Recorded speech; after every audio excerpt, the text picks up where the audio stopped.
Good Friday morning. Sal Capaccio joining us here on the Wester Hotline. Jeremy and Joe. Joe's off today. Nate Geary is in, and Sal is in as well with a weekend of rookie minicamp awaiting. Good morning, Sal. Good morning, guys. How are you? Good. I just saw a very interesting little note I think you'll appreciate. The schedule release. We know you talked to Mike North about the schedule on one of your big podcasts for It's Always Game Day in Buffalo, the Mike North conversation, always a must listen. So the NFL.com website has the schedule release, and yesterday we saw the games that are going to be named early, or at least each broadcast partner gets a little spotlight to reveal a game early. And I found this little note. Featured guests on schedule release 25, which means when the show airs, it'll include Jim Nantz, Kevin Burkhardt, Al Michaels, and Deion Dawkins. So there you go. Oh. The Bills' left tackle is one of the featured 3 play-by-play guys, and Deion Dawkins will be a part of the schedule release. What network is this on? Where is this on? So that's NFL.com. This NFL.com's. It'll be on NFL Network, the show, and that's who's a part of it. So Dawkins is going to be one of the featured guests on the schedule release. What does that mean? Did they approach him and say, we're going to want to get your thoughts on playing on Christmas, Thanksgiving, blah, blah. I mean, whatever. It's a Bills player is one of the featured guests on the schedule release show on NFL Network on Wednesday. Well, first of all, we already knew this, but the Bills will be featured heavily, right? I mean, we know that. I can't tell you exactly where or when, but we know that for sure because Mike North talks about it. And the answer to the question when Matt and I had him on the podcast, hey, Mike, you always say the Bills are in this spot where they're one of the top teams in the league. They have Josh Allen. You're going to feature him a lot. Does him winning the MVP even elevate that even more? The answer was, oh, absolutely. So expect more of that, right? Now you have his left tackle, who, by the way, does a lot of media. He's great in the media. Deion goes on a lot of podcasts. So kind of fits that way to have a guy like that go on and talk about, their schedule. He's gregarious and really fun-loving. We all know that about Deion. Great personality, so it makes sense. And then the second part is, yes, I think that this points to there's somewhere in this schedule that they're going to highlight the Bills specifically. I'm not just talking about, you got 6 primetime games. I mean, they're on Christmas. Yep. Or they're on Black Friday, right? I mean, to me, it has to point to that, I think. Yeah, I think so too, Sal. And looking at last year, the Bills, this is one. Well, here's a good example of a spot that's a highlight spot that maybe we didn't think about. We brought it up earlier. The Bills opened Amazon Prime's slate last year. Mm-hmm. They were the first Thursday game. Amazon gets the Week 2 debut game, and that is one of the first ones that will be announced. I don't know if they go back-to-back years opening in that spot, but I guess there's not a reason to think they would be ruled out. I mean, a good team in a good spot would be there. So Amazon Week 2 could be possible. It is, and the Bills have the last few years. Let me go back to let me just do this real quick. So if you go back to 2022 even, hold on, let me make sure I got this right. Yep. If you go back to 2022, Week 2, they played Monday night against the Tennessee Titans. Week number 3, okay, I'm sorry. All right, in 2023 they didn't. They played at home against the Raiders. All right, so 2 of the last 3 years, they've had a night game on Week 2. An early night game. They had Thursday night last year, and they had Monday night 2 years before that. They also had Monday night last year against Jacksonville. So early in the season, that Week 2 spot, that Week 3 spot, right there, seems like it's a place where they like to feature the Bills. Yeah. Well, it'll be interesting to see, and Dawkins on there. Like you said, it's not like we didn't know they'd be in big spots, but I feel like Dawkins being there is some version of, let's get Josh Allen's right-hand man there to talk about this upcoming schedule and expectations for this season. And, of course, he's always so good in those spots in just terms of bringing energy to pretty much anything he does. So that'll be cool. All right, that's Wednesday, and we get a bunch of games before then. I have seen, Sal, there have been leaks and reports, and one thing that is, again, not exactly locked in, but I saw a report about that Steelers game in Ireland, that it might be the Vikings and that they would go for 2 weeks. That they would play a road game in Ireland and then a road game in London, which I don't – can you remember a team that's not the Jaguars going for 2 weeks? No, but it wouldn't stun me to see something like that because judging by conversations I've had with Mike, just judging by other things that I've heard and seen around the league and how things are happening, that the NFL is going to start doing more of this because eventually you're going to have more teams going overseas, and at some point you're going to have teams having more like back-to-back trips. I mean, I'm not even saying eventually having a team over there. Yes, that could happen down the road. I'm just talking about the pure number of international games, pure number of games in Europe, in Asia, and other countries where teams are going to have to take these long road trips and stay over there. So it started with the Jaguars a couple of years ago, as you guys know, and the Bills were part of this, right? A couple of years ago, where there were 2 games for the Jags. They played one home, one away, quote unquote, home and away, but they were over there for 2 weeks. I think you're going to start seeing more of that. This makes sense. This tracks because if you think about the Steelers and the Ireland stuff, there's been talk about the Bills for sure. But we all know that, look, if Aaron Rodgers signs with the Steelers, it just feels like a game they don't want to put the Packers there, but yet the Packers were the team they kind of want to put there. So let's just say they wanted to put the Packers there. Aaron, but we can't do that because he's going to be playing against his former team. We're not putting that at 9:30 a.m. Well, we also don't want Josh Allen at 9:30 a.m. in Ireland. That doesn't track very well. But there also was a report recently that the Steelers would protect the game against the Packers and not put it over there. I've since found out they can do that. So, okay, if that's the case, we don't know, but if that's the case, who's left? Well, eliminate the teams. The only 2 teams really that aren't named the Packers or the Bills that also aren't in the Steelers division, I believe, are the Vikings and the Seahawks, because the Dolphins are already playing in Madrid, and that's not going to happen. But then again, with your report, I guess it could. So it makes sense, a long way of saying, that if you take a team like the Vikings, you put them over there, and then you also want to have one of these, okay, let's kind of use them as an experiment, they could stay over there and then play somebody else in London. Could the Bills, I don't know why, Sal, I brought this up the other day, could they play the Browns in London? They could. Yeah. They could. For some reason, I had just kind of dismissed that. They don't do divisional games, and I think I saw a report that the Broncos will play the Jets in London, who are all over there, and then that leaves the Browns, who might not have that opponent. Maybe that's Minnesota that plays that in the double dip. I don't know, but so there's still some opportunity for the Bills to go overseas. There is. I do want to say, Jeremy, you're right. They generally don't do divisional games. They have done it, though. It's not impossible. Mike North said they would do it. If it makes sense, they'll put a division game over there. The Jags, I know it's the Jags who go over every year, but the Jags have played 2 division games in London. They played the Colts one year, and they played the Texans one year over in London. So I wouldn't totally dismiss a team playing over there. Someone brought up to me on the Extra Point show, they called the other day and said, well, could the Bills go to Madrid to play the Dolphins? I'm like, well, there's no rule against it. I don't think the league would do it. Yeah. Right? But if you're in Miami, right, think about this too. You could look at it one of 2 ways. If you're the Miami Dolphins and you're like, man, these Buffalo fans come to our stadium every year and take it over. Right. Why don't we just get them over in Madrid and then, that doesn't happen. But you also could look at it the other way and say, oh, my God, these Buffalo fans coming down here is great for our stadium and our economy, right? I don't know. Yeah. I guess you could look at it both ways. But really, there is no rule against it if they wanted to do it.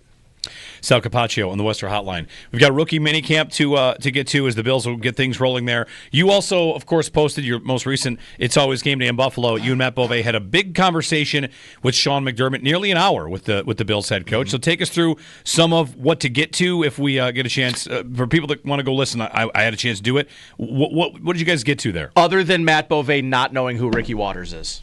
Oh, wow. That's tough. Matt Bove, we learned. Sean, I think we're to the point now where Sean McDermott and I are very similar in age. I think he's 1 year younger than me. Okay.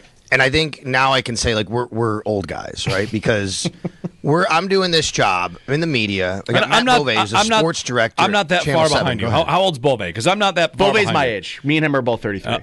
Geez. Oh, my God. Yeah. Okay. Then, we're old. Then I'm an old guy, too, more than Bove. Yes. Yeah. Okay, and I want to say this, okay?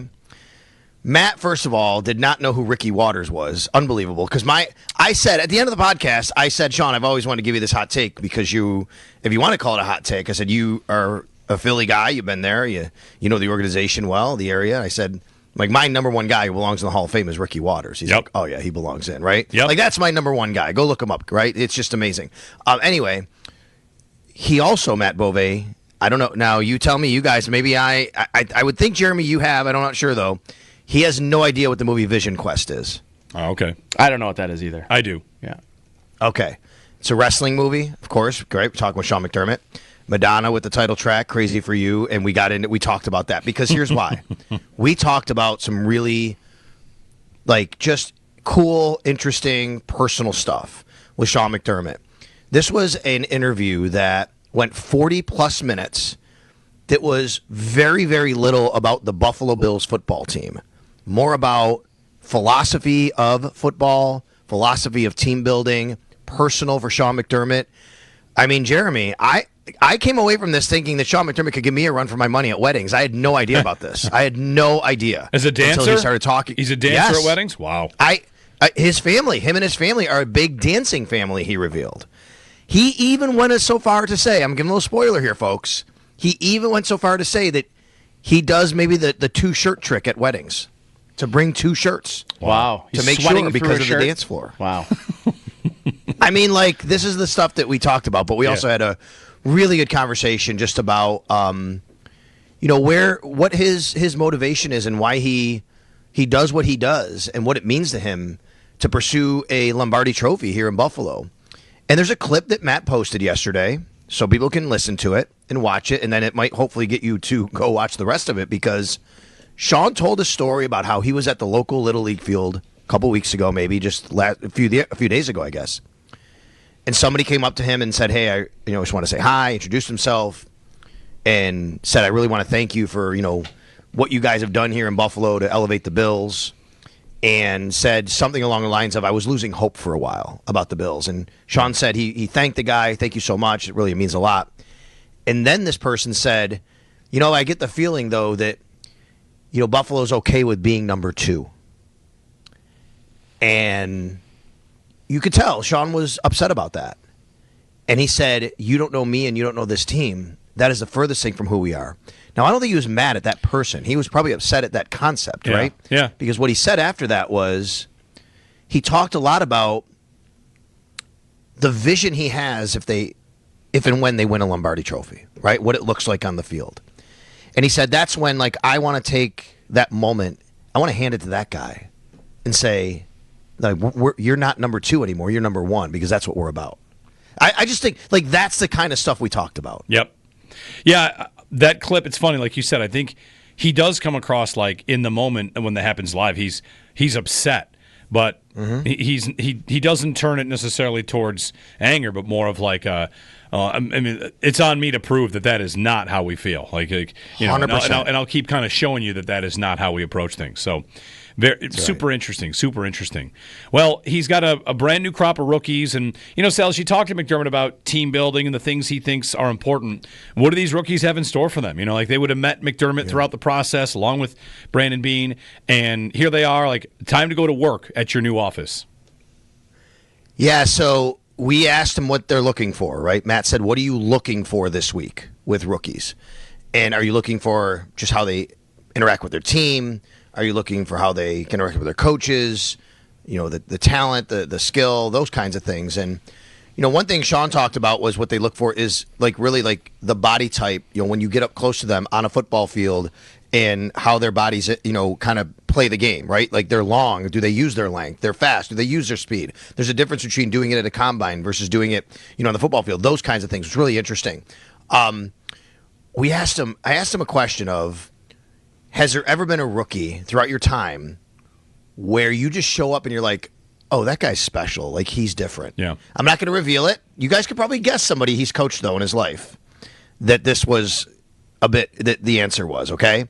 But he gave a great answer and a great story about a player that he had years ago. And he's like, I don't really know if this guy, he's watching him. And all of a sudden they go to 11-on-11 team drill. And he's like, oh, my God.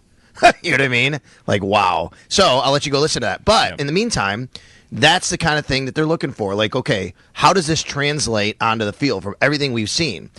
They learn about the players off the field through the scouting staff, including Brandon Beane and his group, and just how each player is going to come in and who each guy is, the personality of that player. Let's remember, guys, last year, Keon Coleman, right, for example, 20 years old when he comes into Buffalo. Tremaine Edmonds just turned 20 years old when he comes into Buffalo. But last year, you also had Ray Davis, who's 25 years old. This year you have Landon Jackson, who's married already at 22, right? You have all these different kinds of players and these backgrounds and these personalities that you're bringing in for the first time all together at once into your team. Now, they're not getting in with the Josh Allen's of the world yet, the Deion Dawkins of the world yet.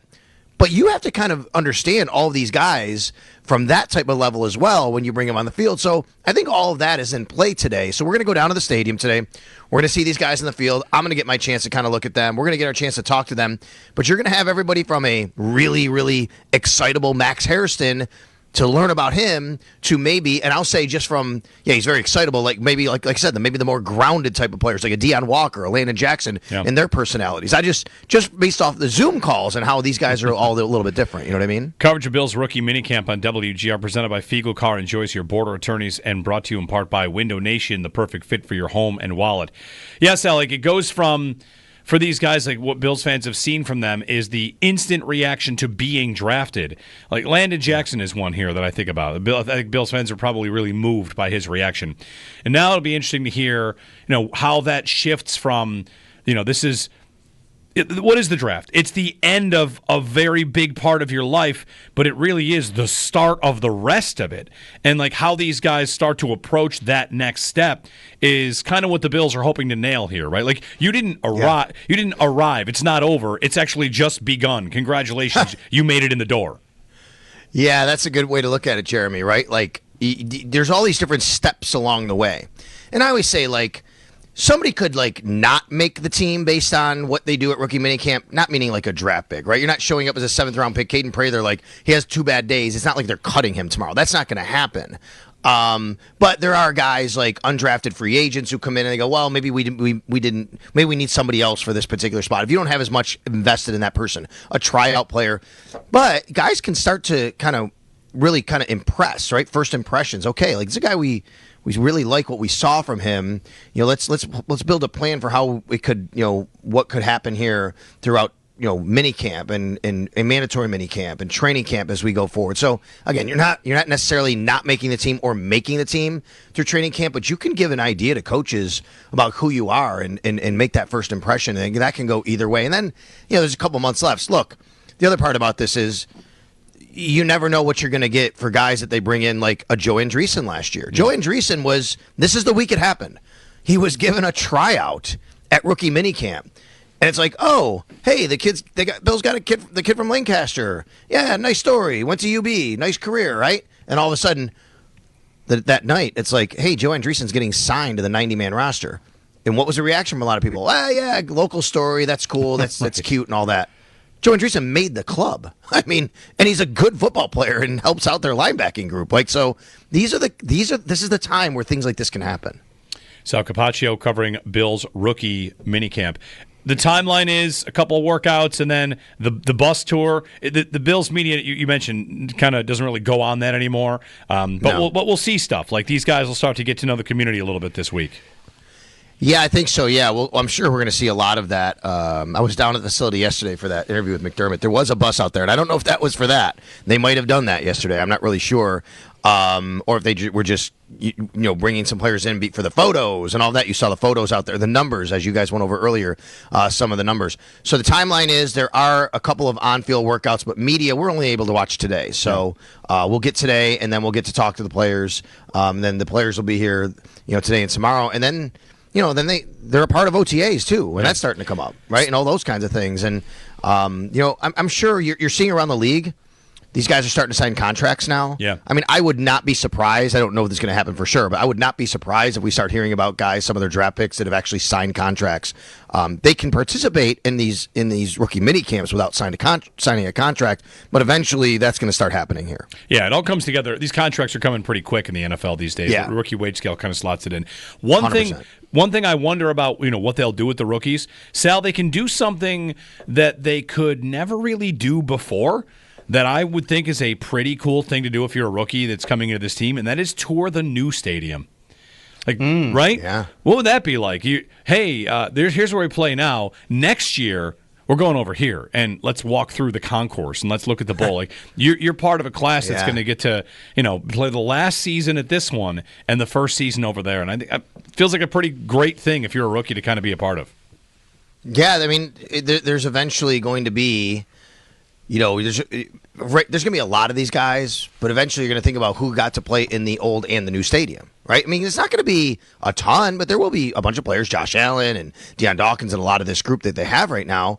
They're going to play in the old stadium, the current, and the new stadium. And then starting next year, those guys will never have played in the current stadium. It'll just be the new one. So you're right, Jeremy. That's a great point, that this year is the last year of any new group of players that will have a chance to play in both stadiums.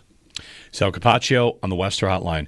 Thank you, Sal. And again, anyone can grab the It's Always Game Day in Buffalo podcast. Yep. Subscribe where you get your podcast and listen to this episode with McDermott. You get a big, long conversation with the Bills head coach. Yeah, and real quickly, audio, obviously, iTunes, Spotify, all of that. And if you want to watch it, Sean McDermott joined Matt Bove and I. We were all down at the Bills media room. If you want to watch it, it's on my YouTube page at Sal Sports, so you can watch that. And again, I just think watching it, it's one thing to listen to it, and you can get all of it. If you watch it and see the emotion on Sean on some of these answers and how he talks about things, I just think you get even a better perspective of a lot of what he's saying. Yeah. All right. So check it out, everybody. Thanks, Sal. You got it. You got it, guys. Sal Capaccio covering Bills rookie minicamp again. So excited to see where they go. The stadium tour, that'd be my advice. I almost want to say, like, what are the coolest places to go? You know, the joke is always, the Niagara Falls trip, or they go here or there. The new stadium. A walk around that new stadium it's a pretty exclusive club if you're able to walk around that thing.